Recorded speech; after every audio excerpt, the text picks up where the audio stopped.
এগুলো হচ্ছে সোনালী মুরগি। 05 আনা হয়েছিল, বোর্ডিং করা হয়েছে। আজ 8 দিন বয়স। আলহামদুলিল্লাহ অনেক বাচ্চাগুলো সুস্থ আছে এবং অনেক হেলদিও, অনেক তাড়াতাড়ি বৃদ্ধি পাচ্ছে।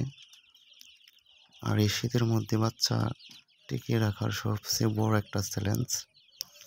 যারা নতুন খামারি আছেন তারা ভালো করে আগে অভিজ্ঞদের কাছে পরামর্শ নেবেন, ভালো করে জেনে বুঝে তারপর ওষুধ প্রয়োগ করবেন। এই ওষুধটা অ্যানোরোসিন,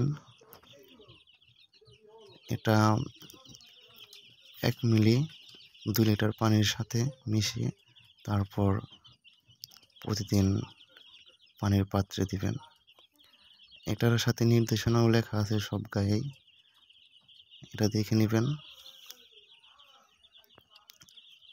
এটা পশু চিকিৎসকের কাছে পাবেন।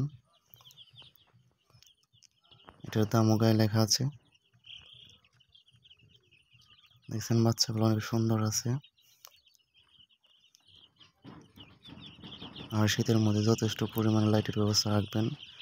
এমনি বোর্ডিং যদি আপনার গরমের দিনে 5 দিন করতে হয়, শীতের দিনে একটু বেশি করবেন। লাইটগুলো একটু বাড়িয়ে দিবেন যাতে তিনি পর্যাপ্ত পরিমাণ তাপ পায় বাচ্চাগুলো। বোর্ডিংয়ে কিন্তু মেন। আপনার বাচ্চার বোর্ডিং যদি ভালো হয়, বাচ্চাগুলো টেকসই হবে। আর বোর্ডিং যদি খারাপ হয় তাহলে পরবর্তীতে অনেক সমস্যা হতে পারে, যা লসের সম্মুখীন হতে পারেন।